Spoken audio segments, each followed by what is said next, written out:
Is going to show you a bit more about adding your own custom backdrops. So you can always add them from File, from the library. If you click down here, choose File from Library, but we're not going to do that. Okay, we're going to find our own backdrops. So we're going to open up a Google page. I'm going to do a search for reef. Okay, when I do reef, I click Images. Okay, now here's the important part. If I look here, you can see on backdrop it likes images that are 480 by 360. That's the pixel size. Okay, so I'm going to go onto my search. Okay, I click this Search Tools. Okay, I'm going to go to Size. And I go to Exactly. Okay, I'm going to put in here 480 by 360. And click Go.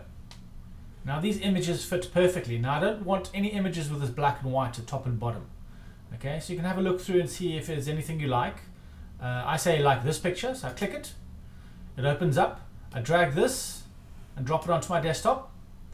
Once it's on my desktop, I go back to Scratch.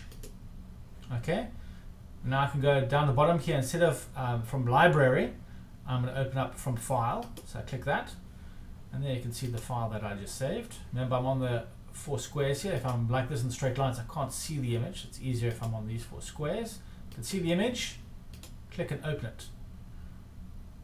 Wait a sec, and the backdrop will load. There, and you see it's perfect. There's no white top and bottom, which is really good. Fits the backdrop perfectly. I'm going to show you one more thing. If you find images that you like, which aren't quite the right size. If I go back to my Google search, okay, and close this box, I'm going to clear this. I'm not going to have the exact 480 by 360. I'm going to clear that out. I've just searched the word reef, okay, and now I can see these pictures, and I can click on them and see.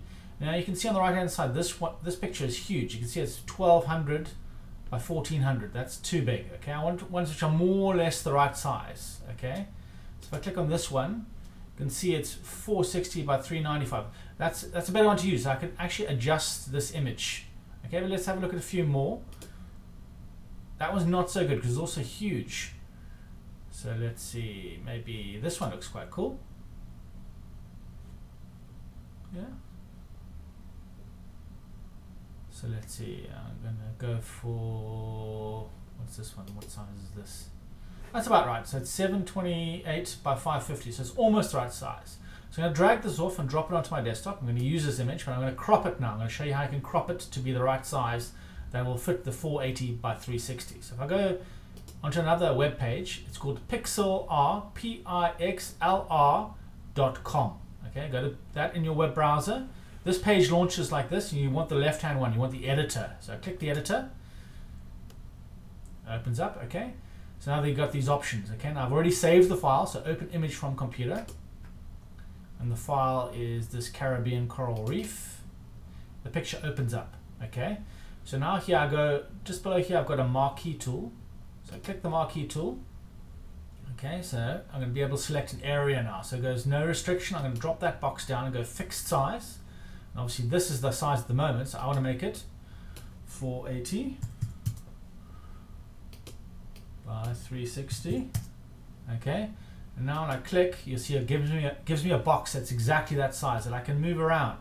So I can say, okay, this is the size that I need. I want it to fit maybe like that. That looks good to me.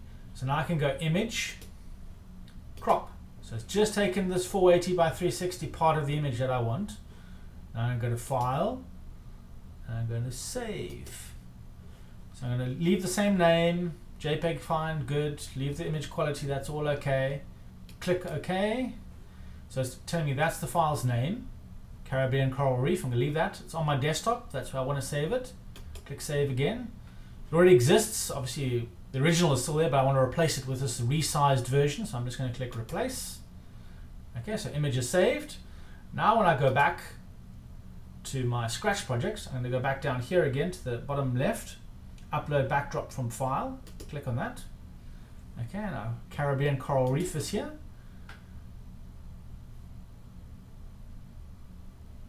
And there we go. I've got the Caribbean Coral Reef in perfect size. So there's no white at the top or bottom. If I use the other image, you'll probably find that it'll have a little bit of white line or something like that, but I want it to fill the whole background. So now I've got a few different backgrounds in here that I could choose. Okay, so that's how to edit your own background using the Pixlr, or by using different search tools search tools and adjusting the size here to exactly 480 by 360. Two different ways to get different backdrops in. Thanks for watching.